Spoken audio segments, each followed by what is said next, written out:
साल 2025 में मोहिनी एकादशी 8 मई गुरुवार को है। हिंदू पंचांग के अनुसार वैशाख महीने के शुक्ल पक्ष की 11वीं तिथि को मोहिनी एकादशी होती है। यह आमतौर पर अप्रैल मई के महीने में आती है।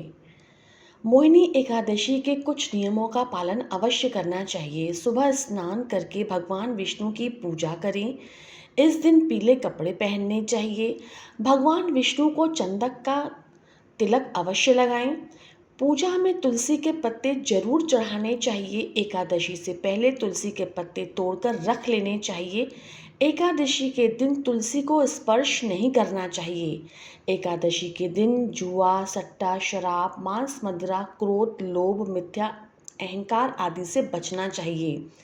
एकादशी के दिन घर आए किसी जरूरतमंद को दान दक्षिणा दे करके ही घर से विदा करना चाहिए। एकादशी के दिन व्रत रखने वाले जातकों को दशमी तिथि से ही सात्विक भोजन का सेवन करना चाहिए। एकादशी के दिन गाय माता की सेवा अवश्य करें और उन्हें हरा चारा निश्चय ही तौर पे खिलाएं। एकादशी के दिन नाखून और बाल आदि नहीं कटवाने चाहिए और तामसिक भोजन से बचना चाहिए। आइए जानते हैं कि एकादशी व्रत रखने की क्या महत्वपूर्णता है। इस दिन भक्त कठोर उपवास रखते हैं। भक्त भगवान विष्णु और भगवान कृष्ण, जो भगवान विष्णु के दूसरा रूप है, उनकी प्रार्थना करते हैं। भक्त गरीबों और ब्राह्मणों को भोजन कराने जैसे दान पुण्य करते हैं। भक्त कृष्ण मंदिरों में जाते हैं। मोहिनी एकादशी की व्रत कथा इस प्रकार है। एक बार युधिष्ठिर ने पूछा, जनार्दन, वैशाख मास के शुक्ल पक्ष के किस नाम की एकादशी होती है, उसका क्या फल होता है तथा उसकी क्या विधि है।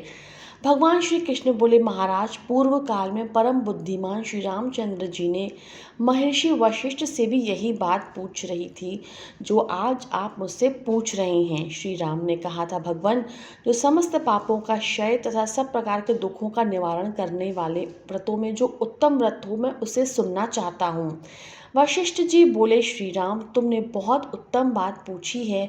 मनुष्य तुम्हारा नाम लेने से ही सब पापों से शुद्ध हो जाता है। तथापि लोगों के हित की इच्छा से मैं पवित्रों में पवित्र उत्तम व्रत का वर्णन करूंगा। वैशाख मास के शुक्ल पक्ष में जो एकादशी होती है, उसका नाम मोहिनी है। वह सब पापों को हरने वाली और उत्तम है। उसके व्रत के प्रभाव से मनुष्य मोहजाल तथा पातक समूह से छुटकारा पा जाते हैं।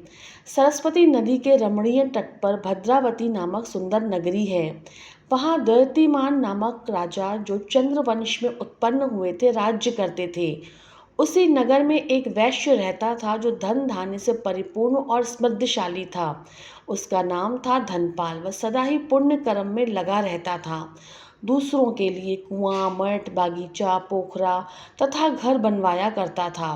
भगवान श्री विष्णु को भक्ति में उसका हार्दिक अनुराग था। वह सदा शांत रहता था। उसके 5 पुत्र थे, सुमना, द्वैतीमान, मेधावी, सुकृत, धृष्टबुद्धि। दुष्ट बुद्धि 5वां था। वह सदा बड़े बड़े पापों में लिप्त रहता था। जुए आदि दुर्व्यसनों में उसकी बड़ी आसक्ति थी। वह वैश्याओं से मिलने के लिए ललायित रहता था। उसकी बुद्धि न तो देवताओं के पूजन में लगती थी और न पितरों तथा ब्राह्मणों के सत्कार में। वह दुष्टात्मा अन्याय के मार्ग पर चलकर पिता का धन बर्बाद किया करता था। एक दिन वह किसी के बाहर डाले चौराहे पर घूमता देखा गया।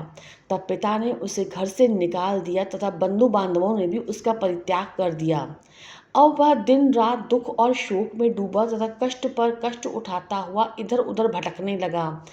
एक दिन किसी पुण्य के उदय होने पर वह महर्षि कौटिन्यजन्य के आश्रम में आ पहुंचा। बैसाख का महीना था। तपोधन कौंडिन्यजन्य गंगा जी में स्नान करने आए।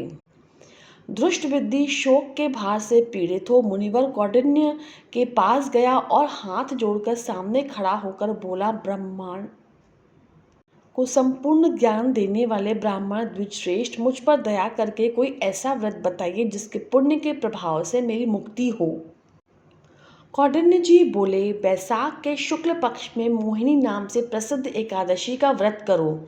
मोहिनी को उपवास करने पर प्राणियों के अनेक जन्मों किए हुए मेरु पर्वत जैसे महापाप भी नष्ट हो जाते हैं। वशिष्ठ जी कहते हैं, श्री रामचंद्र मुनि का यह वचन सुनकर धृष्ट बुद्धि का चित्त प्रसन्न हो गया। उसने कौंडिन्य के उपदेश से विधि पूर्वक मोहिनी एकादशी का व्रत किया।